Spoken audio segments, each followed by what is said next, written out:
নমস্কার। আমাদের বিশেষ অনুষ্ঠান সুস্থ থাকার সপ্তাহ নিয়ে আমি পর্ণা আপনাদের সামনে।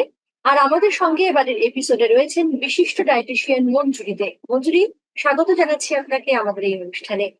মঞ্জুরি, এই গরমকালে আমরা শরীর চর্চা বা ব্যায়াম বা বিভিন্ন রকম জিমের নানা কসরত করেও কিন্তু সমস্যায় থাকি ওজন নিয়ে। ওজন যেন এই গরমকালে কিছুতেই কমতে চায় না আমাদের।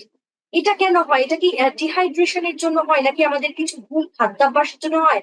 আজকে এই বিষয়টা নিয়ে একটু আলোচনা করবো আপনার সঙ্গে, যে গরমকালে আমরা জিম করেও শরীর চর্চা করেও বা ব্যায়াম করেও ওজন কমাতে পারছি না, তাহলে ডায়েট কিভাবে আমাদের সাহায্য করতে পারে। আমার প্রথম প্রশ্ন আপনার কাছে, যে নিয়মিত জিম করেও ওজন কমে না কেন?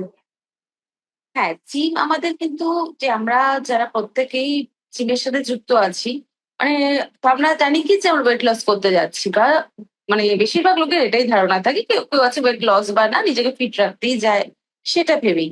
কিন্তু যারা ওয়েট লস চালিয়ে আছে শুধু তাদের জন্য জিনিসটা নিয়ে আমি বলছি যে ওয়েট লস করতে গেলে আমরা জিমটাকে মেন ধরে রাখি, কিন্তু আমরা এটা কিন্তু পেছনে ভেবেও দেখি না যে জিম করছি কিন্তু তার সাথে আমার ডায়েট ঠিক নেই। জিম কিন্তু ক্যালোরি ডেফিসিট করায়, কিন্তু এই না যে জিম করা মানে আপনি ডায়েটটা আপনার ঠিক থাকবে না, আপনার যা মনে হচ্ছে তাই খেয়ে নিচ্ছেন, তাহলে কিন্তু কোনোদিনই সেই জিমে কাজ হবে না। আমি আগেও অনেক এপিসোডে বলেছিলাম যে 80% হলো আমাদের ডায়েট, 20% আমাদের জিম।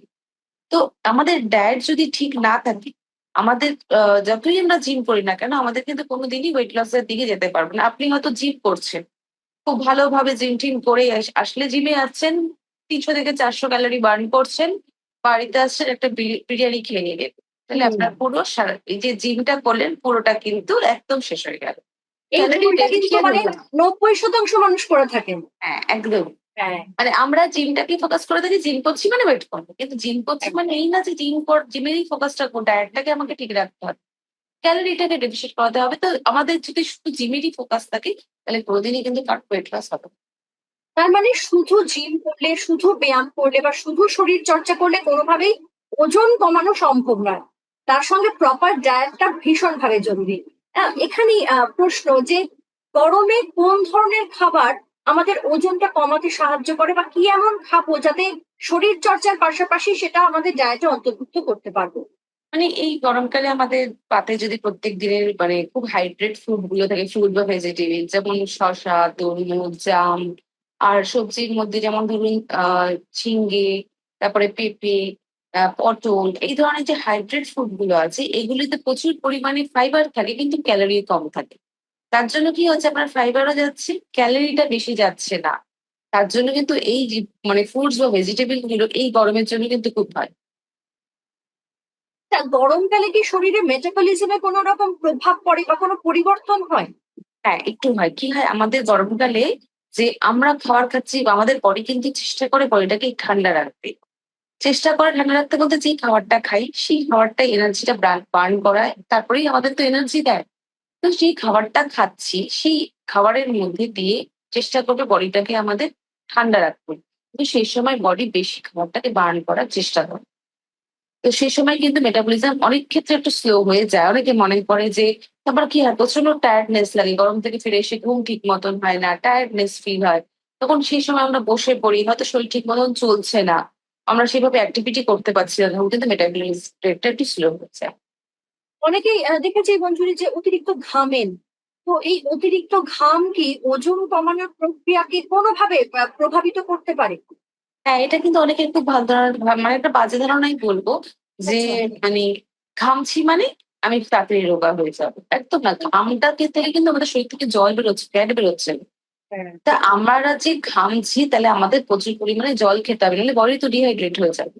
আর বডি যদি এবার এবার অনেকে মনে করছে আমি ঘামছি খুব, এবার আমি ওয়েট করি, ওয়েটটা হয়তো একটু কম দেখালো, তো খুব আনন্দ লাগলো, কিন্তু ওটা জলটা বেরিয়ে যাওয়ার ওয়েটটা কম দেখালো, আবার আপনি জল খান আবার যে সেই জায়গায় ওয়েটটা চলে আসে।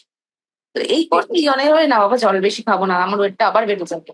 এই করতে গিয়ে দেখো আবার জল কেউ খাচ্ছে না, জল খাচ্ছে না মানে বডি ডিহাইড্রেট হয়ে যাচ্ছে, আর বডি যখন ডিহাইড্রেট হবে অটোমেটিক ফ্যাট বার্ন করা বন্ধ করে দেবে। তখন কিন্তু কোনোভাবেই আর ওয়েট লস হবে না। বডিতে ওয়েট লস করার জন্য জলটা খুব বড় ভূমিকা আছে, জল খেতে হয়।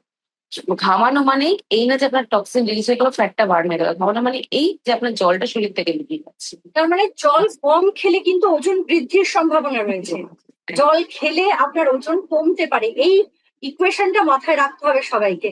আর একটা বিষয় আমি যেটা শুনলাম যে আপনি কিছুক্ষণ আগেই বললেন যে কি খাবো আমরা গরমে যাতে আমাদের শরীর হাইড্রেটেড থাকবে এবং সুস্থ থাকবে, শরীর চর্চার সঙ্গে ওই খাবারগুলো খেলে আমাদের ওজন কমার সম্ভাবনা রয়েছে। কোন খাবারগুলো খাবো না শরীর চর্চার আগে এবং পরে, বা আমি নিয়মিত ব্যায়ামের মধ্যে রয়েছি এই সময় কোন খাবারগুলো খাবো না? এই সময় স্পেশালি রেস্ট্রিক্ট করতে হবে কোল্ড ড্রিঙ্কস।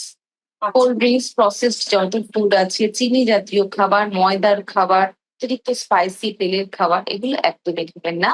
আর মেইনলি আমি অনেকের ক্ষেত্রে দেখা যায় যে তারা হয়তো প্রত্যেকদিন জিমের সাথে যুক্ত আছে, হুম। বা অনেকে এখন অনেক ওয়েট লসের অনেক প্রক্রিয়া বেরিয়ে গেছে, সবাই হয়তো জানেন যে ওয়েট লস থেরাপিও চলে। তো সমস্ত কিছু করছেন, ডায়েটে আছেন, ওয়েট লস থেরাপি হাজার হাজার টাকা খরচা করছেন, ওয়েট লস থেরাপি চলছে, সমস্ত কিছু করার পরেও আপনি বলবেন যে এত কিছু করছি তাও কেন ওয়েটটা করছে না।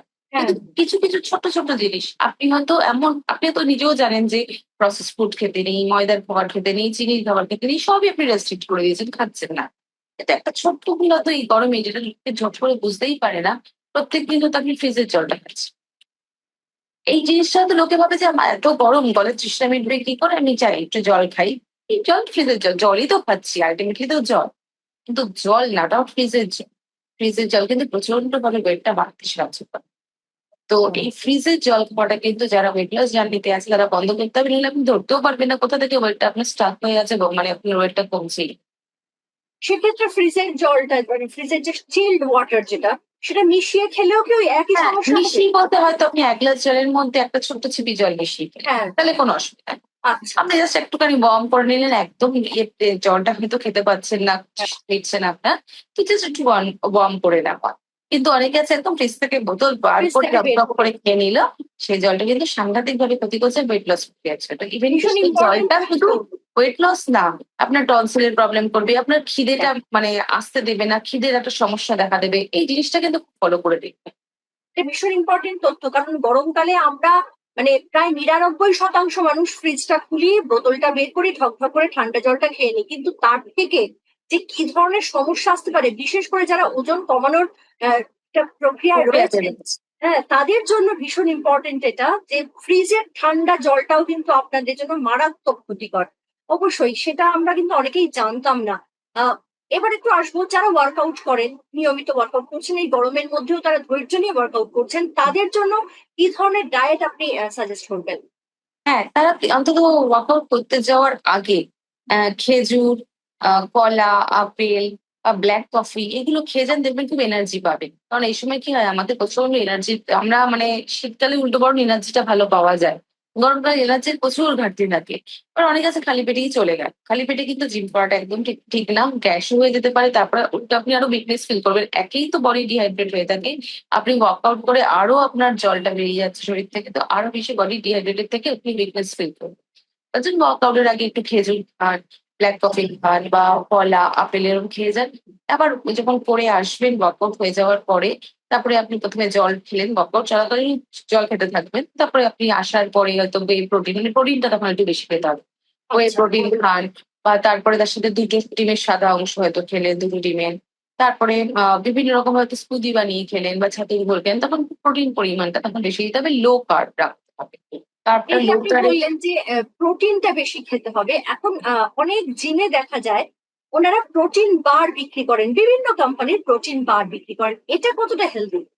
হ্যাঁ, যদি প্রোটিন বারটা বাড়িতেও বানানো যায় কোনো ব্যাপার না, কিন্তু প্রোটিনটা খাওয়া এবার। হ্যাঁ, ওরা তার সাথে হয়তো ওয়ে প্রোটিন অনেক কিছু জিনিস হয়তো এক্সট্রা অ্যাড করা হয়, যেটা আমরা বাড়িতে করতে পারি না। তো সেই হিসাবে কিন্তু মানে খারাপ না, সাপ্লিমেন্টের ওটা ওষুধের মধ্যে বা সাপ্লিমেন্টের মধ্যে বলা যায় না। আচ্ছা। প্রোটিন পাউডার আপনি যে গুলে খাচ্ছেন সেটা কিন্তু হেলদি, আপনাদের জন্য সবার ঠিক আছে, খান। প্রোটিন বার আপনি বাড়িতেই বানিয়ে নিতে পারেন, দেখবেন ইউটিউবে প্রচুর লিঙ্ক আছে প্রোটিন বারের, হ্যাঁ। সেটা বাড়িতেও বানিয়ে নিচ্ছেন। অবশ্যই বাড়িতে বানানো খাবারের প্রতি আপনি বারবারই জোর দিয়েছেন এবং প্রত্যেকবার বলেছেন বার্গার পর্যন্ত আপনারা বাড়িতে বানিয়ে খান, সেটা বরং হেলদি। একদমই। এবং জলের কথা হলো, শরীরকে হাইড্রেট রাখার কথা হলো, ওয়ার্কআউটের আগে এবং পরে কি খাওয়া হবে সেটা সম্পর্কেও জানলাম। এবার যেটা জানবো, অনেকেই জানতে চান যে ডিটক্স ওয়াটার, এই গরমকালে সবাই একটু ডিটক্স ওয়াটারের দিকে ঝুঁকছেন এবং বেশ একটা ট্রেন্ড এসেছে ডিটক্স ওয়াটারের। তো এটা কি সত্যি ওজন কমাতে সাহায্য করে? এটা সাথে ওজন কমানো বেশি এটা কি হয়, এই জলটা খেলে না, আরো বেশি জল খাওয়ার ইচ্ছাটা একটু বেড়ে যায়। তো আমরা সবাই জানি নর্মালি যত জল খাবো তত আমাদের ফ্যাট বার্ন বেশি করে। তো এই জলটাও খাচ্ছি, তার সাথে নর্মাল জলও খাচ্ছি, সে মিলে ফ্যাট বার্নও হচ্ছে। এছাড়া আমাদের লিভার তো এমনিতে নিজের থেকেই বডি আমাদের দেখুন টক্সিন রিলিজ করে। এছাড়া এই জলটা ফেলার পরে টক্সিনটা আরো বেশি রিলিজ হবে, গরমকালে যেটা সবচেয়ে বেশি দরকার। সেই হিসাবে এছাড়া এই জলটা না গরমকালে একটা শরীরকে একটা আলাদা একটা ঠান্ডা ফিল করায়। তো সেই হিসাবে আচ্ছা, বডিটা একটা কুলিং ফিল হবে, সেই হিসাবেই খেতে হবে। মানে খাওয়া এই যায় জলটার মানে। কোনো ক্ষতি নেই, জলটাতে আচ্ছা, আপনি আরামসে নিশ্চিন্তে খেতে পারেন। মানে আচ্ছা, শরীরের জন্য উল্টো ভালোই। এটা কিন্তু জানাটা দরকার ছিল, কারণ অনেকেই ডিটক্স ওয়াটার এখন খাচ্ছেন, বিভিন্ন রকম ডিটক্স ওয়াটার বানিয়ে খাচ্ছেন। এবার একটা প্রশ্ন করব, যেটা মোটামুটি অনেকেই দর্শকরা প্রশ্ন করেছেন। আহ রাতে যদি একটু দেরি করে খাই, তাহলে কি ফ্যাট বেশি জমে, ওজন বেড়ে যাওয়ার চান্সেস আছে? দেখুন, এটা ছোট মানে মোটামুটি খুব একটা দেখা যায় না, বা হ্যাঁ হুম। হয়তো হলেও হতে পারে, এটা ছোট্ট একটা সাইন্টিফিক রিজন হিসেবে হতে পারে যে হয়তো আপনি রাতে দেরি করে খাচ্ছেন। হুম। দেরির সমস্যা মানে হজমের প্রক্রিয়ার সমস্যা। দেরি করে খেলে হজম ঠিক মতো আমাদের হতে পারে না। এবার খাওয়ার পরে যদি আপনি 1 ঘন্টা 1.5 ঘন্টা বসেই না থাকেন, তো ডাইজেস্ট প্রক্রিয়াটা চলবে। তো খাওয়ার পরেই আমরা দেরি করে খাচ্ছি মানে কি, খেয়ে তাড়াতাড়ি করে শুতে চলে যাচ্ছি। তার মানে কি আমাদের ডাইজেস্টই হচ্ছে না, খাবারটা হজম হচ্ছে না। তো সেই ক্ষেত্রে আপনার ঘুমটা ঠিক মতন আসছে না, আর ঘুম না আসা মানেই হলো আমাদের কর্টিসল হরমোনটা বেড়ে যাওয়া। কর্টিসল হরমোন বেড়ে যাওয়া মানে কিন্তু আমাদের ক্রেভিং আসা। ক্রেভিং আসা মানে তখন মিষ্টি জাতীয় খাবার, বিভিন্ন খাবার, ভুলভাল খাবার খাওয়া, আর সেই থেকে আমাদের ফ্যাট যাওয়া। তো এইটা কিন্তু একটা ছোট ছোট রিজন ব্যাকে চলে আসছে। কিন্তু যদি আপনি খাওয়ার পরে হয়তো আপনি খেলেন 11টায় কিন্তু ঘুমোতে গেলেন 1টায়, তো ওই যে 2 ঘন্টা আপনি বসলেন বা হাঁটাচলা করলেন, তাহলে কিন্তু যদি আপনার মানে ডাইজেস্টটা ভালোভাবে হয়ে যায়, তাহলে হয়তো খুব একটা সমস্যা হবে না। হবে না। সুতরাং কখন খাচ্ছেন রাতের খাবারটা, তারপরে কখন ঘুমোতে যাচ্ছেন, হুম। এই সময়টা কিন্তু বেশ ইম্পর্টেন্ট। হ্যাঁ, আর আর আমাদের 11টা থেকে 3টে আমাদের এই সময়টা কিন্তু ঘুমের জন্য খুব মানে দরকার। মানে যারা স্কিন নিয়ে ভাবেন বা ত্বক নিয়ে মানে প্রচন্ড ভাবে চিন্তা করেন স্কিন বা হেয়ার নিয়ে, ওটাকে স্লিপিং বিউটি বলা হয়, বিউটি টাইম আমাদের। তো 11 to 3 টাইমটা কিন্তু বিউটি টাইম। এই টাইমে যদি কেউ ভালোভাবে স্লিপ দিতে পারে, তাদের কিন্তু কোনোদিন ত্বকের বা চুলের সমস্যাগুলো হ্যাঁ, খুব একটা দেখা যায়। আচ্ছা, এটাও বেশ ইম্পর্টেন্ট তথ্য। যারা স্কিন কেয়ার করছেন, একটু জানতে চাইছেন টিপস ছোটখাটো, সেটা কিন্তু এটা আপনারা মেনে চলতে পারেন। আহ এই গরমে অনেকেই বলছেন কিচ্ছু খেতে পারছি না, না প্রোটিন না কার্বোহাইড্রেট, কিচ্ছু পেটে ঢুকছে না, শুধু ফল খেয়ে থাকছি, ফল খেলে আরাম লাগছে। তো ফল খেলে ওজন কতটা নিয়ন্ত্রণে থাকে, কিভাবে খাবো ফল? হ্যাঁ, ফল খেলে ওজনের সাথে দেখুন, শুধু ফল খেলে আবার গ্যাসেরও সম্ভাবনা থাকে, গ্যাস হয়ে হ্যাঁ। যাবে। আর শুধু ফ্রুটসে চলবে না, কারণ আমাদের শরীরে প্রোটিন কিন্তু আমাদের ওয়েট লস করতে সাহায্য করে। তো প্রোটিন যদি আমাদের না থাকে তাহলেও কিন্তু অসুবিধা হয়ে যাবে। তো প্রোটিন আপনাকে খেতেই হবে। বাট হ্যাঁ, আপনি হয়তো ভাবছেন যে আমি একদম, অনেকে আছে এই সময় ইন্টারমিডিয়েট ফাস্টিং করে। তো হ্যাঁ। গরমকালে কিন্তু ইন্টারমিডিয়েট ফাস্টিংটা যে অনেকে করছে, দেখুন ইন্টারমিডিয়েট ফাস্টিং যে 12:12 এর রেশিওতে যদি কেউ যায়, মানে যারা ইন্টারমিডিয়েট ফাস্টিং, তো হয়তো এই সময়টা অনেকে করা উচিত না আমি বলবো। আচ্ছা, যদিও বা যারা করে থাকেন এই সময় ডাবের জল খান, ওআরএস এর ওয়াটারটা খান, যে সময়টা ফাস্টিং পিরিয়ডটা আপনার থাকছে সেই সময়টায়। কিন্তু এই সময় কি প্রচন্ড ঘাম হয় বলে আমাদের শরীরে এমনি একটু উইকনেস ফিল হয়, যদি ফিল হয় তাহলে সাথে সাথে ইন্টারমিডিয়েট ফাস্টিং করাটা বন্ধও করে দেবে। আর এছাড়া মানে শসা, তরমুজ, বেলের শরবত, পুদিনার জল, ছাতুর ঘোল, এগুলো খান। মানে যারা খেতে পাচ্ছে না, হয়তো লিকুইড এর মধ্যে দিয়ে ডায়েটে রাখতে চান, তো লিকুইড ডায়েটের মধ্যে থাকুন। এছাড়া সবজি খেতে হলে ঝিঙ্গে, পটল, পেঁপে, এই ধরনের সবজিগুলো খান। এগুলো প্রচুর ওয়াটার থাকে, এগুলোতে ফাইবারটা যেমন ভালো পাবেন, কিন্তু আপনার ক্যালোরিটাও বেশি থাকবে না, এগুলো খেতে পারেন। তার সাথে যদি মনে করেন না আমি গ্রিল চিকেন খাবো, গ্রিল চিকেন বা গ্রিল ফিশ সেটা খান। হ্যাঁ, হতে পারে আপনি হয়তো কার্বটা সেভাবে হয়তো প্রপার নিতে পারছেন না, হয়তো ভাত বা রুটি, ঠিক আছে, ওটার পরিমাণটা একটু কম করিয়ে এই দিকটা ঘাটতিটা পূরণ করে দিই, একদম বন্ধ করে দিতে হবে না, পরিমাণটা হয়তো একটু কম করতে পারেন, হয়তো যেটা আপনার গরমে খুব কষ্ট হচ্ছে। এখানে আরেকটা প্রশ্ন আসছে যে যদি বারবার খিদে পায়, যেমন আমি অল্প পরিমাণে খাচ্ছি, বারবার করে খাচ্ছি, যেটা ডায়েটিশিয়ানরা বলে থাকেন যে আপনারা অল্প করে খান কিন্তু বারবার খান। আহ, যদি বারবার খিদে পায়, তাহলে কি করা উচিত? হ্যাঁ, তাহলে এইটা না অনেকের ক্ষেত্রে হয়তো বুঝতে পারে না, এই সময় বারবার খিদেটা হয়তো পাচ্ছে, হয়তো তার ডিহাইড্রেশন আছে, তার জল তৃষ্ণা পাচ্ছে, সেটা তার মেন্টালি ফিল হচ্ছে, তার খিদে পাচ্ছে। তো যদি বারবার সেই জিনিসটা আসে, জল খান। জলটা খাওয়ার পরেও যদি মনে হচ্ছে যে না খিদে পাচ্ছি, তখন হেলদি কিছু একটা জিনিস সে সময় হয়তো যদি মানে কোনো চকলেট বা মিষ্টি বাদ দিয়ে যেটা হেলদি নাটস মনে হবে কোনো, বা মিক্স সিড মনে হবে, সেই সময়টা আপনি হতে পারেন। আচ্ছা। আর ধরুন ঘুম কম হচ্ছে বা আমাদের ওয়ার্কলোড রয়েছে, ওয়ার্ক স্পেসের স্ট্রেস রয়েছে, পারিবারিক জীবনের স্ট্রেস রয়েছে, নানা রকম, ধরুন ঘুম কম হচ্ছে কোনো মানুষের, সুস্থ স্বাভাবিক মানুষের, তাহলে কি ওজন বেড়ে যাওয়ার চান্সেস আছে? হ্যাঁ, ঘুম কম হলে কিন্তু আমি একটু আগে বললাম আমাদের ঘুমের সাথে আমাদের হরমোনের একটা রিলেশন আছে। ঘুম কম হওয়া মানে কর্টিসল হরমোন বেড়ে যাবে। আর এই কর্টিসল হরমোনের কাজই হলো ফ্যাটটাকে জমানো পেটের মধ্যে। এর কাজই তাই। তো ঘুম কম হলে কিন্তু আমাদের সত্যি মানে চান্স আছে ওজনটা বেড়ে যাওয়ার। যে অনেকে আছে হয়তো রাত্রেবেলা কি ৩টে ৪টে ঘুমাচ্ছে, হয়তো তার ২ ঘন্টা পরেই তাকে উঠিয়ে যেতে হবে, সে উঠে যাচ্ছে, ঘুম একদমই প্রপার স্লিপ হতে পারছে না। এটা কিন্তু প্রচন্ডভাবে ওয়েট গেইন। আচ্ছা। আর এতক্ষণ তো কথা বলছিলাম শরীর চর্চার, জিম নিয়ে। আহ, এবার জানতে চাইবো, যারা এই গরমে জিম করতে পারছেন না, অসুস্থ হয়ে পড়ছেন, বা ব্যায়াম করতে পারছেন না, অসুস্থ হয়ে পড়ছেন, তারা কি শুধু ডায়েট দিয়ে তাদের ওজন নিয়ন্ত্রণে রাখতে পারেন? একদমই পারেন। শুধু ডায়েট দিয়ে সে ওজন নিয়ন্ত্রণে রাখতে পারেন। তাকে সে হয়তো জিম কোনো কারণে যেতে পারছে না, হয়তো অনেকের হ্যাঁ, ক্ষেত্রে পসিবল না যে হয়তো মানে খুব সকালবেলা উঠে যেতে হবে বা রাত্রেবেলা, হ্যাঁ। কারণ মাঝখানের টাইমটা এত গরম থাকছে, সম্ভব হচ্ছে না।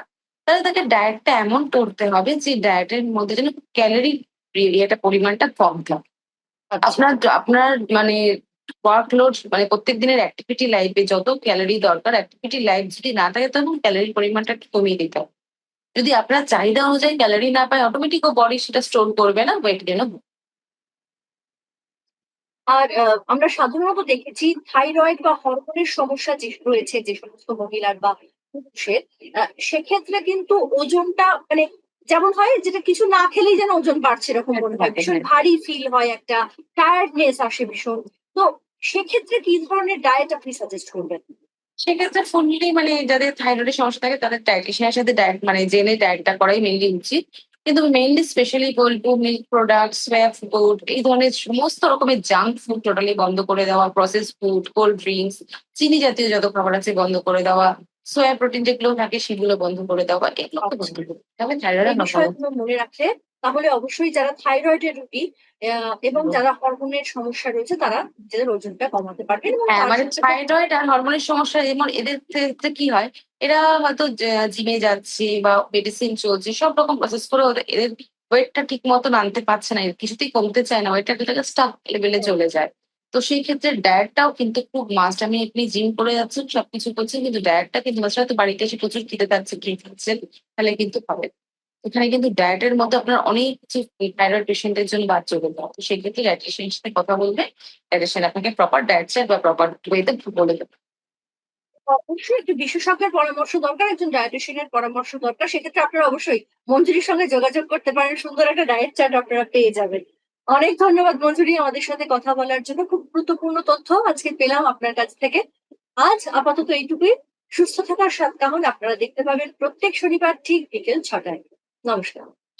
আমাদের ভিডিও ভালো লাগলে লাইক এবং শেয়ার করুন। কমেন্ট সেকশনে গিয়ে জানান আপনাদের মতামত। আরও ভিডিও পেতে আমাদের চ্যানেল সাবস্ক্রাইব করুন এবং প্রতি মুহূর্তে খবরের আপডেট পেতে প্রেস করুন বেল আইকন।